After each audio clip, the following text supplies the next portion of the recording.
Student, कैसे हैं आप लोग। मैं प्रियंका आप सभी का सक्सेस मिशन में स्वागत करती हूं। आज जो है आपका एलसीएम और एचसीएफ का क्लास होने वाला है, जो कि सीटेट, बीटेट, यूपीटेट और हर एक टेट के एग्जामों के लिए ये बहुत ही खास हो जाता है। ठीक है, तो जो स्टूडेंट हमारे चैनल पर नए हैं वो हमारे चैनल को सब्सक्राइब कर लीजिए, ताकि यहाँ से आपको सीटेट के जितने भी प्रिपरेशन होगी सारे के सारे वीडियो आपके पास पहले पहुँचेगा। और मेरा तो टारगेट है ही कि आप लोगों का मैथ में जो है कंटेंट पार्ट में 15 में 15 लाना और पेडागोजी पार्ट में भी 15 में 15 लाना। तो अभी तो कंटेंट पार्ट चल रहा है, ठीक है, पेडागोजी भी पढ़ाएंगे, सारी चीज़ें कराएंगे। चलिए तो आज का क्लास से स्टार्ट करते हैं। देखिए, एलसीएम और एचसीएफ हम लोग इसको शॉर्ट में मसा और लसा भी बोलते हैं। ठीक है, तो लसा को जो है महत्तम समापवर्त बोलते हैं और मसा को महत्तम समापवर्तक बोलते हैं। ठीक है, और यही हो जाता है कि एलसीएम जो होता है इसका फुल फॉर्म हो जाता है आपका लिस्ट कॉमन मल्टीपल। ठीक है, लिस्ट कॉमन मल्टीपल। और एचसीएफ जो होगा ये हो जाएगा हाईएस्ट कॉमन फैक्टर। अब देखिए, एक बार एग्जाम में कभी कभी पूछ दिया था, एक बार रेलवे में भी पूछा हुआ था कि फाइंड जीसीडी। अब वहाँ पे बच्चा लोगों को पता ही नहीं था कि जीसीडी होता क्या है। एचसीएफ तो निकालने आ रहा था, लेकिन जीसीडी का मीनिंग नहीं पता था।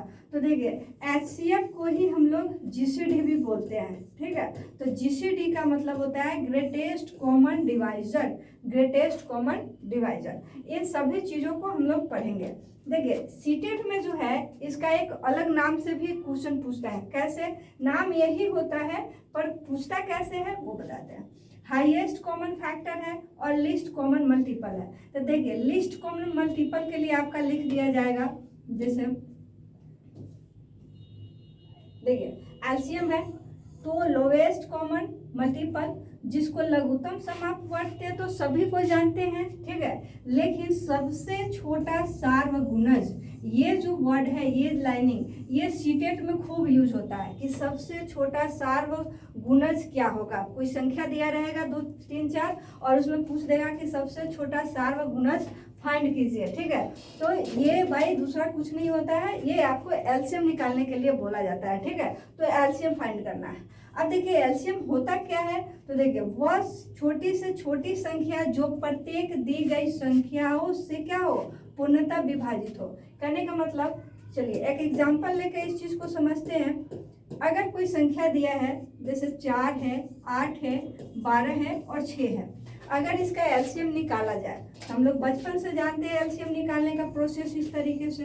ठीक है, अब देखिए 2 से, अब एलसीएम का ये है कि यहाँ ऐसी कोई संख्या रखेंगे जिससे कि इसमें से कोई ना कोई 2 संख्या कटे। ठीक ना, 2 संख्या कटे। अगर 2 से कम कट रहा होगा तो फिर यहाँ पे वो संख्या नहीं रखना होगा, फिर दूसरा चेक करेंगे। अगर सभी का सभी कट रहा है तो और भी अच्छी बात है, लेकिन कम से कम एटलीस्ट आपका 2 संख्या यहाँ कटना चाहिए। ठीक है, तो 2 से लगाएंगे तो 2 दूना 4, 2 चौका 8, 2 छक 12, 2 तिहाई 6। फिर से आपका 2 से लगेगा तो 2 इकाई 2, 2 दूना 4, 2 तिहाई 6, और यहाँ 3 में तो लगेगा नहीं तो 3 उतार दीजिए। फिर 3 से डिवाइड करेंगे तो 2 तो नहीं लगेगा, 3 के पारा में 2 नहीं आता है, लेकिन 3 इकाई 3 और 3 इकाई 3 होगा। अब देखिए, एलसीएम में क्या है कि हमें जो कॉमन चीजें होता है वो भी लिखते हैं, और जो कॉमन नहीं होता है उसे भी आपस में सभी को गुना करते हैं। तो इसका एलसीएम क्या हो जाएगा, 2 गुना 2 गुना 3 गुना 2, और 1 से तो किसी भी संख्या में गुना करेंगे तो कोई फर्क नहीं पड़ेगा, तो इसलिए 1 नहीं लिखेंगे। अब 4 दूनी 8, 8 3 कितना हो जाएगा 24। तो आपका एलसीएम कितना हो गया, 24 हो गया। अब देखिए, यहाँ पे आपका लिखा है कि वह छोटी से छोटी संख्या जो प्रत्येक दी गई संख्या है उससे डिविजिबल हो। अब ये जो आपका दिया हुआ है संख्या जो आया, एलसीएम निकाले हैं 24, तो क्या 24 4 से डिविजिबल है? तो आप कहेंगे हाँ, 4 के टेबल पढ़ते हैं तो 24 आता है। 8 से डिविजिबल है तो 8 के भी टेबल में आता है। 12 से भी डिविजिबल है, 12 का टेबल 2 टाइम्स पढ़ेंगे आएगा। 6 से भी डिविजिबल है, 6 का भी टेबल पढ़ेंगे तो आपका 24 आएगा। तो आप कहेंगे कि यहाँ तो 24 आया और यहाँ पढ़ते हैं तो लिखता है कि छोटी से छोटी संख्या। ये बहुत स्टूडेंट को कंफ्यूजन में डाल देता है। देखिए, कंफ्यूजन में नहीं डालना है, आज सारे चीज़ें हम लोग क्लियर करेंगे। सबसे छोटा इसको क्यों बोलते हैं, सार्वगुणज, ये समझते हैं। अब जैसे था 2 है, 2 नहीं है 4 है, तो 4 8, 12 और 6, ठीक है। इन सभी का आपको निकालना था एलसीएम। अब 4 का टेबल पढ़िए, तो 4 एकम 4, 4 दूनी 8, 4 तिये 12, 4 चौका 16, 4 पचे 20, 4 छक 24, 4 सत्ते 28। ये आपका क्या हो जाएगा, इनफाइनाइट तक जाएगा, इसका मल्टीपल करेंगे तो। अब 8 का पढ़ेंगे तो 8 एकम 8, 8 दूनी 16, 8 तिरी 24, 8 चौका 32, 8 पंचे 40, ये भी आपका आगे तक जाएगा। फिर 12 का पढ़ेंगे तो 12 इकाई 12, 12 दूना 24, 12 तिहाई 36, 12 चौका 48, फिर 12 पच्चीस 60, इसी तरह करके आगे तक जाएगा। 6 का पढ़ेंगे तो 6 इकाई 6, 6 दूना 12, 6 चौका 6 तिरी 18, 6 चौका 24, 6 पचे 30, छक्का 1 36, इसी तरह करके फिर आगे तक जाएगा। मतलब मल्टीपल तो इसका इनफाइनाइट तक जाने वाला है। अब इसमें सबसे छोटा अगर मिलाया जाए कॉमन कौन सा है, तो देखिए 4 यहाँ है लेकिन इसमें नहीं है, इसमें नहीं है, इसमें नहीं है। अब यहाँ 12 है तो इसमें 12 नहीं है, यहाँ है, इसमें है, ठीक है। तो जो सब में कॉमन हो उसे मिलाते हैं। तो देखिए यहाँ पे 24 है और इसमें भी 24 है, इसमें भी 24 है और इसमें भी 24 है, मतलब सभी में 24 है। और 24 से पहले कोई ऐसा संख्या था जो सभी में कॉमन हो, तो ऐसा कोई नहीं था, इसीलिए सबसे पहले यही आया आपका 24, तो यही क्या हो जाएगा, सबसे छोटा सार्वगुणज हो जाएगा। क्योंकि इसके आगे अगर पढ़ेंगे तो हो सकता है आगे चल के आपका और भी संख्या क्या हो, इसमें मैच करे, ठीक है। तो ये उन सभी से पहले तो आपका 24 आया, इसीलिए हम लोग इसको क्या पढ़ते हैं, सबसे छोटी संख्या या सबसे छोटा सार्वगुणज पढ़ते हैं। क्लियर है? चलिए अब एलसीएम निकालने तो आ जाएगा। एलसीएम कैसे कैसे निकालेंगे, तो देखिए एक तो ये तरीका है, अगर बहुत ज़्यादा अगर संख्या आपका दे दिया जाए, बड़ा बड़ा संख्या, जैसे सपोज कीजिए 2 है, 8 है, 12 है, 36 है, 24 है, 72 है, 120 है। अब इतना बड़ा संख्या दे दिया, आपको एलसीएम फाइंड करना है, तो इस मेथड से निकालेंगे तो क्या होगा, पर निकलेगा तो जरूर, थोड़ा लंबा जाएगा कि नहीं जाएगा। तो आप क्या करेंगे, इसमें एक ट्रिक लगाइए। देखिए टेबल तो आना ही चाहिए। सीटेट के जितने भी स्टूडेंट प्रिपरेशन करते हैं उन्हें मैं हमेशा बोलती हूँ कि 1 से लेकर 20 तक पढ़ा आप लोगों को क्लियर होना चाहिए, ठीक है। अब देखिए 2 के टेबल में आगे का कोई भी संख्या आ रहा है तो 2 को साइड कर देंगे। 2 का आप टेबल पढ़ेंगे तो 8 आएगा, 12 भी आएगा, 36 भी आएगा, लेकिन कोई एक आना चाहिए, तो 2 को साइड करेंगे। 8 के टेबल में कोई संख्या आता है आगे का, तो देखिए आपका 24 आ रहा है, 72 भी है, तो 8 हटा दीजिए, ठीक है। 12 के टेबल में आगे का कोई संख्या आता है तो आता है 36 है, 24 है, तो 12 भी हटा देंगे। अब 36 का अगर टेबल पढ़ दिया जाए तो 36 दूना 72 होता है, तो 36 भी क्या करिए, हटा दीजिए। अब अगर 24 का अगर टेबल पढ़ा जाए तो 24 पचे कितना होगा, 120। अब 72 का अगर टेबल पढ़ा जाए तो 72 के टेबल में 120 आएगा क्या, अगर नहीं तो देखिए 72 और 120 यही दोनों ना बच गया। अब क्या करेंगे, इसका आप एलसीएम निकाल दीजिए। तो 2 से इसको 36 बार में, 2 छक 12 0, फिर 2 से इसे करेंगे तो 18 बार में ये 30, फिर 2 से लगाइए तो ये 9 बार में ये हो जाएगा 15, फिर 3 से लगाइए तो 3 तिहाई 9, 3 पचे 15। अब कोई नहीं कटेगा, तो देखिए 5 से तो इसमें गुना कर दीजिए, 1 0 तो आएगा ही आएगा, 3 तिहाई 9 और 9 चौका कितना हो जाएगा 36, तो आपका एलसीएम कितना आ गया 360। अब देखिए यहाँ पे 2 ही संख्या का आपको इस तरीके से आपको तोड़ना पड़ा। ये प्रोसेस नहीं लगाते तो क्या होता, पूरे संख्या को इस तरीके से बनाना पड़ता कि नहीं। तो ये थोड़ा सा है कि जब डाटा बड़ा दिया रहे तो इस तरीके से छांट करके हम लोग इस तरीके से बनाएंगे। चलिए अब यहाँ पे एक चीज क्लियर कर देते हैं, जैसे गुणज है, मल्टीपल जो होता है या अपवर्त जिसे हम लोग बोलते हैं, इससे सीटेट में जो है यहीं से क्वेश्चन ज्यादा उठता है, ठीक है। अब कहता है कि वे संख्या जो किसी दी गई संख्या से पूर्णतः विभाजित हो जाती है उस दी गई संख्या के अपवर्त या गुणज कहलाती है। अपवर्त का मतलब सीधा से समझिए, अगर 4 का अपवर्त पूछ दिया मतलब 4 का पारा पढ़ना है, 5 का अपवर्त पूछ दिया मतलब 5 का टेबल पढ़ना है, 6 का पूछ दिया 6 का टेबल पढ़ना है, ठीक है। तो अपवर्त अगर आपको दे दिया जाए कि 2 के 5 अपवर्त बताइए, 5 मल्टीपल बताइए, ठीक है। तो 2 2 दूनी 4, 2 तिहाई 6, 2 चौका 8, 2 पचिए 10, ठीक है। तो 2 के 5 अपवर्त हो गए, ठीक है। अगर इसका आपको सम पूछेगा, योग पूछेगा तो जोड़ देंगे, और गुना पूछेगा तो गुना कर देंगे, ठीक है। अगर इसमें ये पूछा जाए कि 2 के अपवर्तों की संख्या कितनी है, 2 के अपवर्तों की अपवर्तियों की संख्या कितनी है या कितनी होती है, ठीक है। तो अपवर्त मतलब मल्टीपल आपसे पूछ रहा है कि 2 के कितने मल्टीपल होते हैं। तो क्या आप बता पाएंगे 2 के कितने मल्टीपल होते हैं? 2 होते हैं, 4 होते हैं, 10 होते हैं, 20 होते हैं, 30 होते हैं, 100 होते हैं, कितने होते हैं? तो आप कहेंगे नहीं, क्योंकि 2 का मल्टीपल, 2 का पहरा तो इनफाइनाइट तक हम लोग पढ़ सकते हैं ना। तो जैसे ही अगर ऐसे पूछे कि 2 के मल्टीपल की संख्या कितनी है, तो इसका आंसर क्या देंगे? इनफाइनाइट, अनंत देंगे, ठीक है। अब ये अगर इसमें कह दिया जाए कि 5 अपवर्त निकालिए, 10 अपवर्त निकालिए, 2 निकालिए, तो वो आप डेफिनेट निकाल सकते हैं। 5 बोला है तो 2, 4, 6, 8 और 10 हो गया। लेकिन ऐसे पूछा जाए 2 की अपवर्तों की संख्या कितनी होती है, तो ये अनंत होती है। क्लियर है? चलिए अब यहाँ पे देखिए, मल्टीपल से ही क्वेश्चन है कि 7 के प्रथम 5 अपवर्तियों का योग क्या होगा। मतलब 7 का अगर टेबल पढ़ा जाए, ठीक है, 5 बार, तो सभी को जोड़ेंगे तो कितना आएगा। तो देखिए 7 का 7 एकम 7, 7 गुना 14, 7 तिरी 21, 7 चौका 28, 7 पचे 35। अब इसका योग पूछा है तो क्या करेंगे? जोड़ देंगे, ऐड करेंगे। ऐड करिएगा तो आपका क्या आ जाएगा? 105 आ जाएगा। तो जब भी इस तरीके से क्वेश्चन आए कि what will be the sum of the first 5 multiples of 7, तो आपको क्या करना है? 7 का टेबल 5 बार पढ़ के उसको ऐड कर देना है, ठीक है।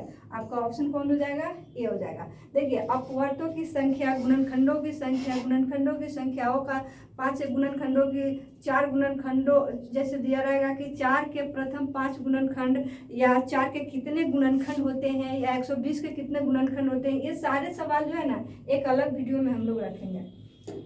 चलिए जो इसका सेकेंड पार्ट आएगा उसमें उसको रखेंगे। अभी यहाँ पे उसको थोड़ा थोड़ा समझ लेते हैं थ्योरी में। चलिए यहाँ दिया है कि 50 से 100 के बीच 18 के अपवर्तों की कुल संख्या कितनी है, ठीक है। What will be the total number of multiples of 18 between 50 and 100। मतलब 50 से आपको 100 के बीच में कितने 18 के मल्टीपल्स आते हैं। तो देखिए 18 का टेबल पढ़ना है जो कि 50 से ज़्यादा है संख्या और 100 से कम। तो आप कहेंगे 18 का जब टेबल पढ़ेंगे तो 18 दूना 36 होता है, 18 तिरी 54 होता है। तो 36 तो आपका 50 से पहले का हो गया, तो 50 के बाद कौन सा हो जाएगा? 18 तिरी 54। तो 18 तिरी 54, 18 चौका 72, 18 पचे 90। अब 18 छक करेंगे तो 100 से क्या हो जाएगा? ज़्यादा हो जाएगा। तो ये कितनी संख्या हुए? तो 1, 2 और 3। तो कौन सा ऑप्शन हो जाएगा? 2 ऑप्शन। चलिए अब इसमें कुछ पॉइंट्स दिमाग में रखने हैं। क्या क्या एलसीएम में होता है। जैसे 2 सअभाज्य संख्याओं का लसा उनका क्या होता है? गुणज होता है। सअभाज्य संख्या को प्राइम नंबर होता है। जैसे मान लीजिए 3 दिया हुआ है और आपका इधर 5 दिया हुआ है, ठीक है। अब इसका आपका जो एलसीएम निकालना है, तो एलसीएम में तो कोई कॉमन है नहीं, तो कॉमन नहीं है तो इसको क्या करते हैं हम लोग? डायरेक्ट गुना कर लेते हैं कि नहीं। तो ये पहला जो लाइन है इसका कहने का मतलब यही है, अगर 2 कोई प्राइम नंबर है तो उसका एलसीएम क्या होगा? दोनों का फैक्टर हो जाएगा, दोनों का गुना हो जाएगा। दूसरा है कि यदि एक संख्या दूसरी संख्या का गुणनखंड है तो बड़ी संख्या ही एलसीएम होती है। अब इसका कहने का मतलब है अगर 6 है और इधर 3 दिया हुआ है, 2 दिया हुआ है, तो 6 का फैक्टर ही ना होता है 2 और 3, क्योंकि 2 और 3 से 6 आपका कटेगा। तो इसमें जो एलसीएम हम लोग निकालेंगे तो इसमें बड़ी संख्या ही क्या हो जाता है? एलसीएम हो जाता है। और ये चीज़ तो हम आप लोगों को बताए ही है कि 2 के टेबल में आपका 6 आता है, 2 हटा दीजिए, 3 के टेबल में 6 आता है, 3 हटा दीजिए, तो बच क्या गया? 6 बचा, तो आपका आंसर 6। चलिए अगला पॉइंट है आपका, किसी भी संख्याओं का एलसीएम दिए गए संख्याओं से कम नहीं होता है। मतलब जो एलसीएम आप फाइंड कर रहे हैं तो जो संख्या दिया हुआ है उसके या तो इक्वल होगा, ठीक है, या इससे बड़ा होगा, ठीक है, लेकिन उससे छोटा नहीं होगा। ये इस लाइन का मीनिंग है। चलिए अब एलसीएम फाइंड करना है इन सभी का। सिंपली कभी कभी आपका दे देता है संख्या और कहता है कि एलसीएम फाइंड कीजिए। अब देखिए यहाँ है 36, 60, 84 और 90। इसका एलसीएम फाइंड करना है तो इस मेथड से निकाल सकते हैं, ठीक है। तो 2 से इसको लगाएंगे तो कितने बार में कटेगा, तो 18 दूना 36, इधर 30 बार में, यहाँ 42 बार में, ये 45 बार में कटेगा, ठीक है। फिर इसको 2 से लगा सकते हैं क्योंकि 2 कोई संख्या इसमें कटना चाहिए। तो 2 9 18, 2 से 15 दूना 30 और 2 से 21 दूना 42 और ये 45 नहीं कटेगा, उसे बहु लिख देंगे। अब तो 2 से डिवाइड नहीं होगा, 3 से लगाइए। 3 तिहाई 9, 3 पच्चीस 15, 3 सत्ते 21, 3 से इसे काटेंगे 15 तिया 45। चलिए अब इसमें फिर 3 से लगेगा तो ये 3 एकम 3, यहाँ 5, ये हो जाएगा आपका 7 और ये 3 पच्चीस 15, ठीक है। चलिए अब इसमें आप 5 से डिवाइड कर सकते हैं क्योंकि 2 बार 5 दिया है, तो यहाँ 5 एकम 5, ये 7 हो गया और 5 एकम 5। अब इसका एलसीएम क्या हो जाएगा, तो 2 गुना 2 गुना 3 गुना 3 गुना 5 गुना 7, ठीक है। 1 2 3 4 5 6, 1 2 3 4 5 6। अब इस सभी को आपस में क्या करेंगे, गुना कर लेंगे। जो गुना करेंगे वही आंसर होगा। तो देखिए यहाँ पे है 2 दूना 4, 4 तिहाई 12, 12 तिहाई 36 और 36 में आपको गुना करना पड़ जाएगा 5 सत्ते 35, 35 में 36 से गुना कर लीजिए, ठीक है। 6 पचे 30 हो जाएगा और इधर 6 तिरी 18, 21 हो जाएगा और इधर 5 तिहाई 15 का 5 और 3 तिहाई 9 1 10, ठीक है। इसे जब जोड़ेंगे तो ये हो जाएगा आपका 1260, ठीक है। तो ये आपका आंसर हो जाएगा, तो ये हो जाएगा आंसर। चलिए अब होता है कि एलसीएम में आपका जब फ्रैक्शन में कोई संख्या दिया रहता है तो फ्रैक्शन वाले का हम लोग एलसीएम कैसे निकालते हैं।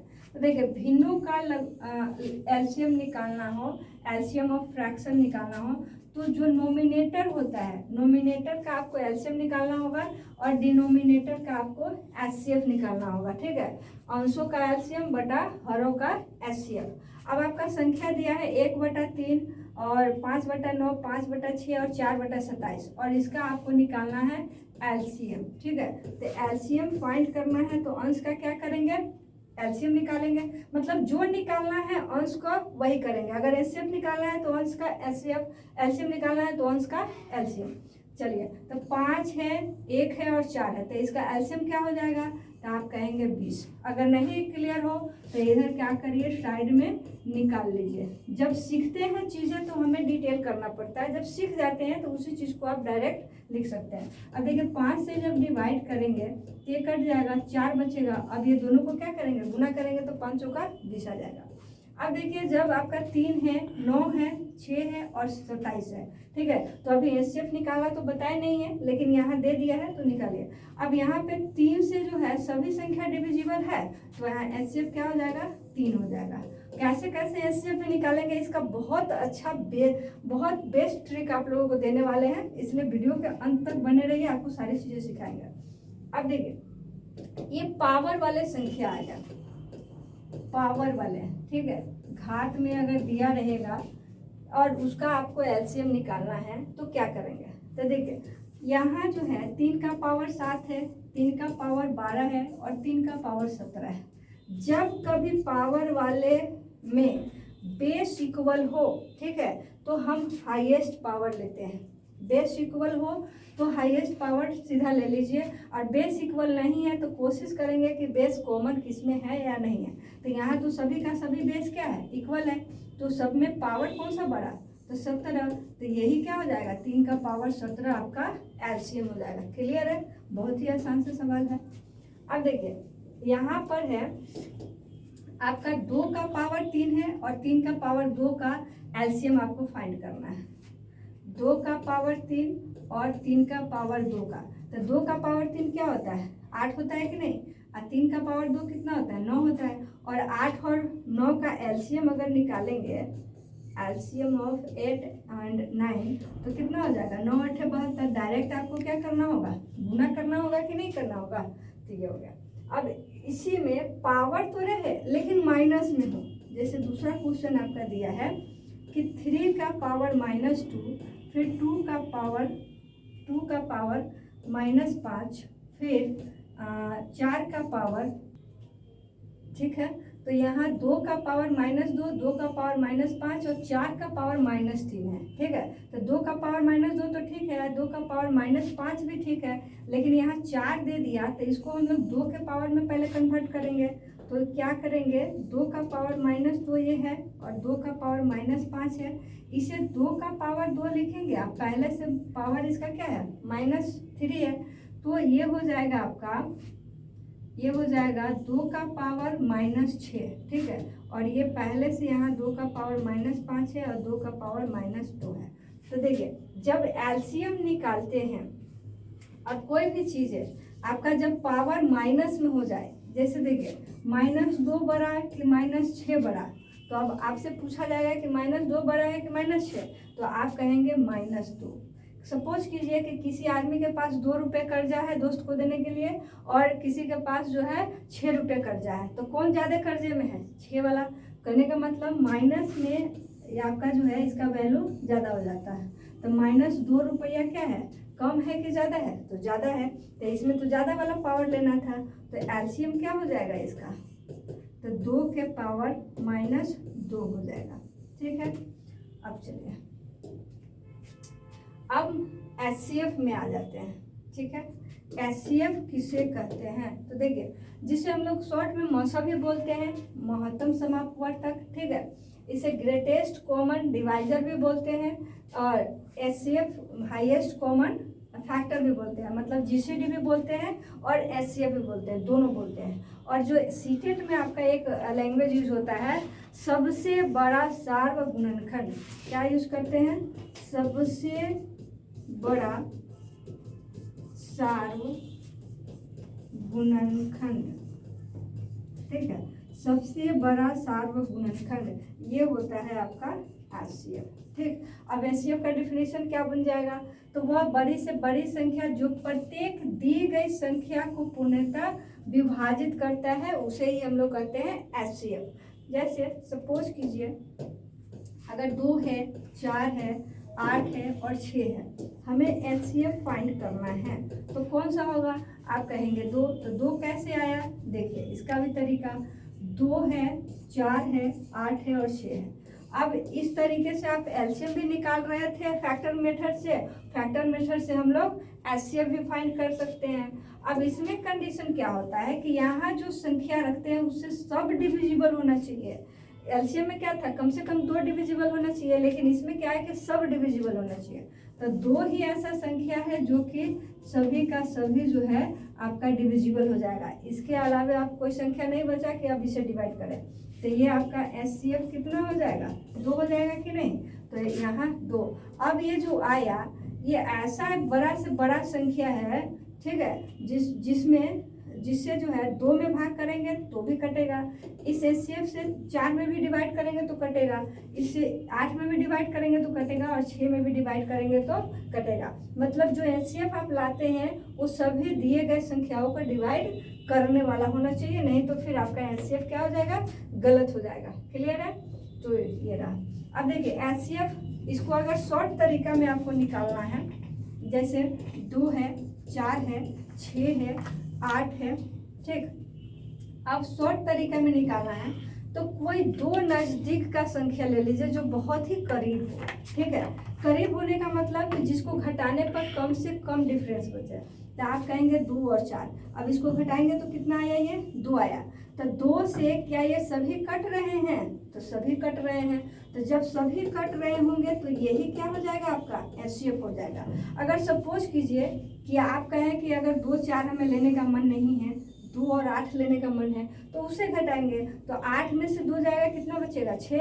अब 6 से तो ये डिविजिबल नहीं है, तो अब आपको 6 क्यों क्या करना होगा, फैक्टर करना होगा 2 × 3। तो 3 से तो सब डिविजिबल नहीं होगा, तो 3 क्या होगा आपका एचसीएफ नहीं होगा, लेकिन 2 से सब डिविजिबल है, तो एचसीएफ कौन सा 2। तो इस नियम का जो है ना जब यूज करेंगे तो बड़ा बड़ा संख्या में भी बहुत फायदा करने वाला है ये नियम, ठीक है।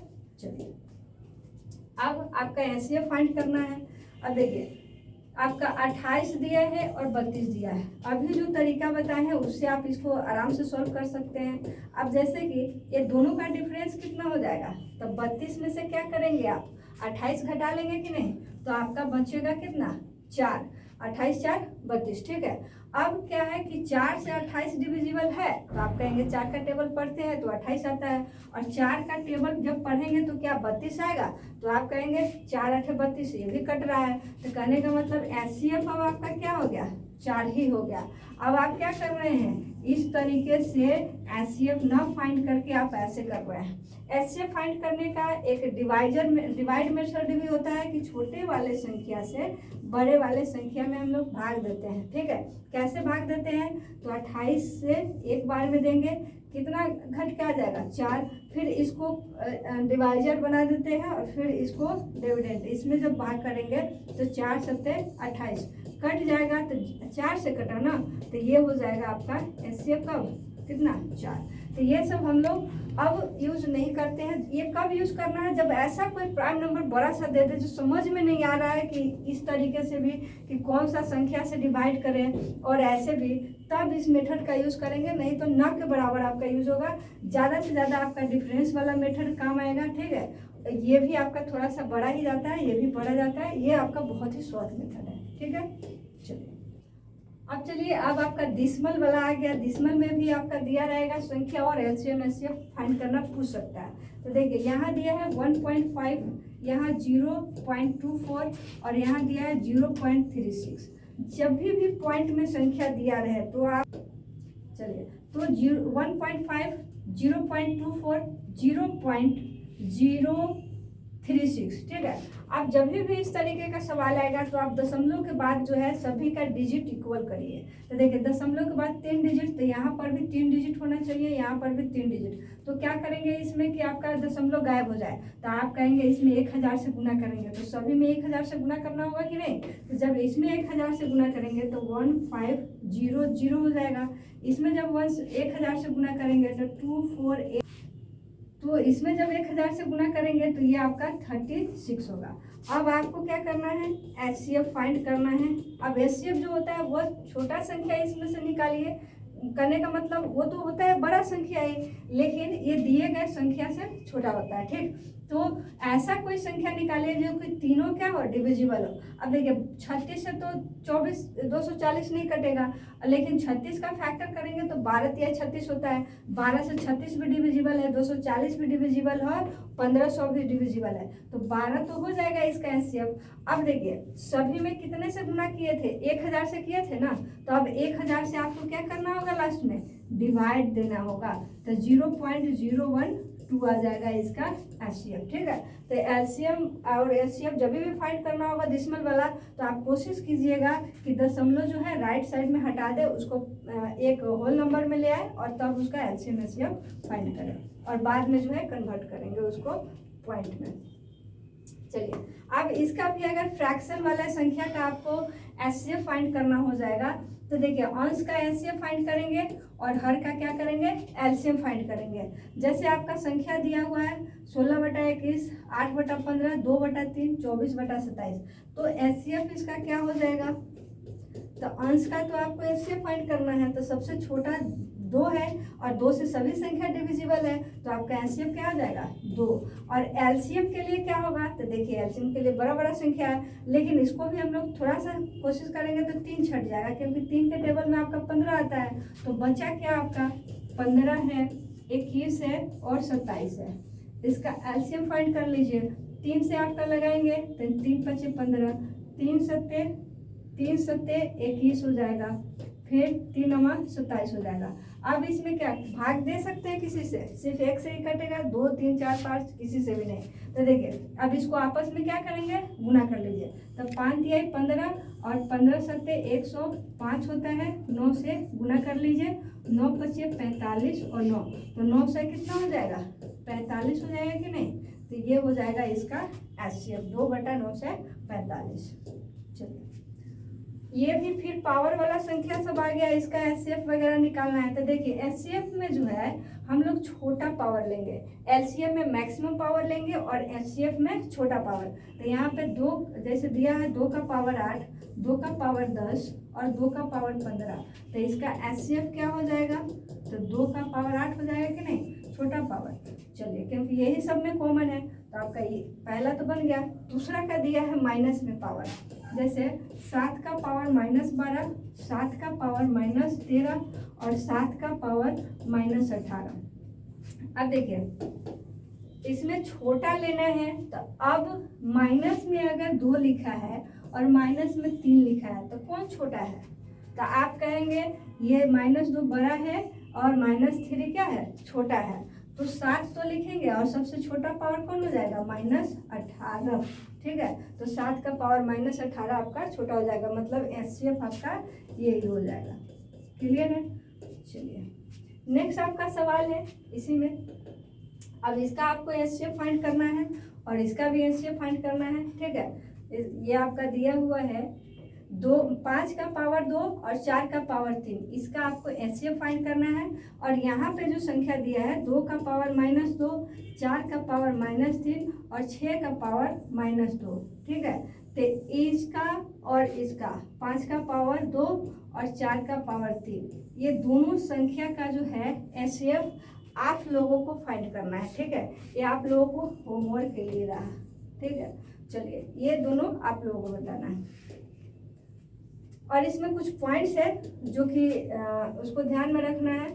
कहता है कि दी गई संख्याओं का महत्तम समापवर्तक उनमें किसी भी संख्या से बड़ा नहीं होता है। कहने का मतलब 2 4 6 8 है, तो इसका HCF हमारा क्या होगा, 2 होगा कि नहीं। तो इसमें से जितना भी था उसमें से क्या संख्या के या तो बराबर होगा लेकिन उससे बड़ा नहीं होगा। ठीक है, तो 2 से इसमें 2 4 6 8 से बड़ा HCF था, नहीं था। ये पहला पॉइंट का करने का मतलब है। अभाज्य संख्याओं का महत्तम समापवर्तक क्या होता है, 1 होता है।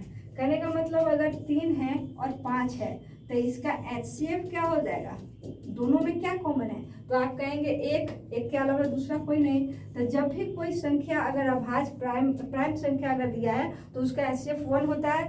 या कोई संख्या अगर लगातार दे दिया, जैसे 58 है, 57 है, 75 है या जो भी है, तो जब लगातार वाली कोई संख्या दे दिया जाए तो उसका भी HCF क्या होता है, 1 ही होता है। तो आंख बंद करके उसका आंसर 1 मारिएगा। जैसे अगर 1788 दे दिया, 1993 दे दिया, 1200 दे दिया और 1994 दे दिया। अब आपको इसका HCF फाइंड करना है, तो बड़ा संख्या देख के बेहोश होने की जरूरत नहीं है। देखिए यहाँ 93 है, यहाँ 94 है, दोनों के बीच 1 का अंतर, HCF कितना, 1 हो जाएगा। ठीक है, इसका HCF 1 हो जाएगा। अब अगला पॉइंट याद रखना है कि यदि एक संख्या बाकी दी गई संख्याओं का एक गुणनखंड है तो वह संख्या ही सभी संख्याओं का क्या होगा, महत्तम समापवर्तक होगा, मतलब HCF होगा। अब इसमें जो आता है एक फैक्टर आता है, ठीक, गुणनखंड।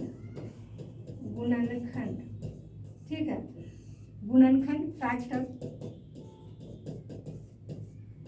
अब इस पे फैक्टर और एक मल्टीपल जो आपका था, मल्टीपल गुणज। तो जो कल का जो क्लास होगा ये फैक्टर पे और गुणज पे रिलेटेड सारा डिटेल होगा। फैक्टरों की संख्या निकालना, गुणज का सम निकालना, बहुत सारे इसमें सवाल आते हैं, तो ये सारे चीज़ें हम लोग करेंगे। यहाँ पे फैक्टर को थोड़ा सा डिफाइन कर देते हैं। जैसे अगर आपसे पूछ दिया जाए कि 6 का फैक्टर क्या होगा, या तो कि 6 किससे किससे कटेगा, इसका मतलब होता है तो 6 1 से भी कटेगा, 2 से भी कटेगा, 3 से भी कटेगा और 6 से भी कटेगा। तो आपसे क्वेश्चन कैसे पूछता है सीटेट में कि 6 के गुणनखंडों की संख्या निकाले, तो 6 के गुणनखंडों की संख्या कितनी हो जाएगी, 4 हो जाएगी कि नहीं, क्योंकि 1 से भी कटेगा, 2 से भी कटेगा, 6 से 3 से भी कटेगा और 6 से भी कटेगा, तो इसकी संख्या कितनी, 4। तो ये सारे सवाल, इस टाइप का सवाल जो है हम लोग नेक्स्ट वीडियो में करने वाले हैं, ठीक है। और आप लोगों से, जैसे ये आपका फर्स्ट वीडियो था LCM SCF का कॉन्सेप्ट पार्ट का, और ये जितना भी थ्योरी पार्ट है और भी जितने भी वीडियो है वो सभी प्लेलिस्ट में दिया हुआ है। इस वीडियो के लिंक डिस्क्रिप्शन में उसका लिंक दिया हुआ है, वहाँ से आप सभी देख सकते हैं, ठीक है। और वीडियो को ज़्यादा से ज़्यादा शेयर कीजिए, लाइक और सब्सक्राइब करना मत भूलिए।